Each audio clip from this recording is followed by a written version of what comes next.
নমস্কার বন্ধুরা, রন্ধনে বন্ধনে আপনাদের অনেক অনেক স্বাগত। আজকে মুগ ডালের একটা রেসিপি আপনাদের সঙ্গে শেয়ার করব। সেজন্য কিছুটা মুগ ডাল কড়াইতে নিয়ে নিয়েছি। গ্যাসটাকে মিডিয়ামে রেখে মুগ ডালটাকে এবার হালকা করে একটু ভেজে নিতে হবে, তবে খুব বেশি লাল করে ভাজবো না। দেখুন মুখে হালকা লালচে রং ধরে গেলে এবার গ্যাসটা অফ করে দেব। তারপর কড়াইয়ের মধ্যে দিয়ে দেব কিছুটা জল। যেহেতু কড়াইটা গরম আছে তাই জলটাও গরম হয়ে যাবে। এই গরম জলের মধ্যে মুগ ডালটা 10 থেকে 15 মিনিট একটু ভিজিয়ে রাখবো। তাতে মুগ ডালটা একটু নরম হয়ে যাবে, খুব তাড়াতাড়ি সেদ্ধ হয়ে যাবে। গ্যাসটা কিন্তু অফ করাই আছে। 15 মিনিট পর ডালটাকে ভালো করে ধুয়ে নিয়েছি। এবার ডালটা সেদ্ধ বসাবো। কড়াইতে দিয়ে দিলাম পরিমাণ মতন জল।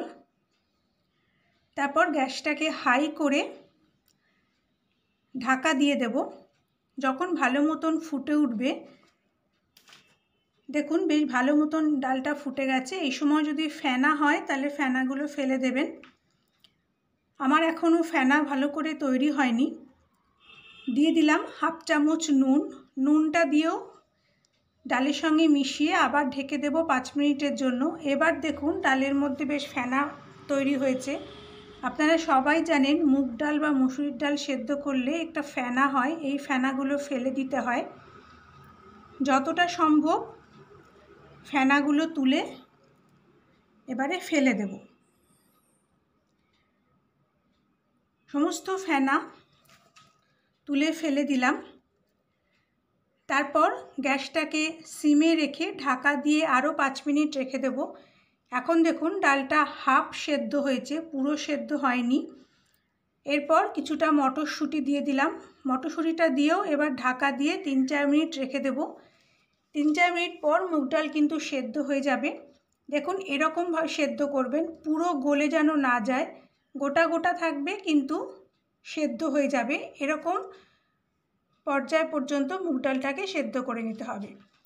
এরপর গ্যাসটাকে অফ করে ডালটাকে একটা বাটিতে ঢেলে রাখলাম। এবার কড়াইটা ধুয়ে 2 চামচ তেল দিয়েছি।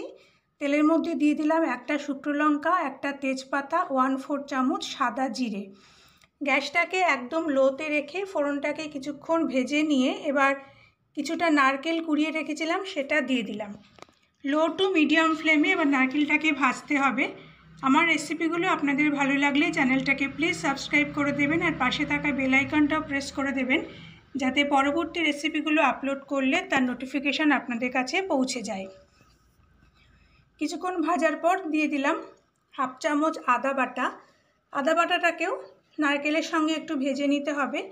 আমার ফেসবুক আর ইনস্টাগ্রাম পেজটাও প্লিজ ফলো করে দেবেন, লিংক আমি ডেসক্রিপশান বক্সে দিয়ে দিয়েছি। লো টু মিডিয়াম ফ্লেমে এবার নারকেল আর আদা বাটাটাকে একটু ভেজে নিতে হবে। যখন নারকেলটা বেশ হালকা লালচে রং ধরবে, দেখুন এরকম একটা লালচে রং ধরবে, এই সময় সেদ্ধ করে রাখা ডালটা এবার ঢেলে দেব। ডালটা দিয়েও সব কিছুর সঙ্গে ডালটাকে খুব ভালো করে মিশিয়ে নেব। দিয়ে দিলাম হাফ চামচ হলুদ। হলুদটা দিয়েও সমস্ত ডালের সঙ্গে খুব ভালো করে মিশিয়ে দিয়ে এবার গ্যাসটাকে হাই করে দেব। একটু ফুটে উঠলে দিয়ে দিলাম হাফ চামচ চিনি। চিনিটাকে একটু দেবেন, তাহলে টেস্টটা বেশ ভালো হয়। চিনিটা দিয়েও ডালের সঙ্গে খুব ভালো করে মিশিয়ে নেব। তারপর ভালো করে ফুটে উঠলে একটা কাঁচা লঙ্কা অর্ধেক করে রেখেছিলাম সেটা দিয়ে দিলাম। কাঁচা লঙ্কাটা দিয়ে মিনিট খানেক একটু ফুটিয়ে নেব। তারপরে ওপর থেকে হাফ চামচ ঘি দিয়ে দেব।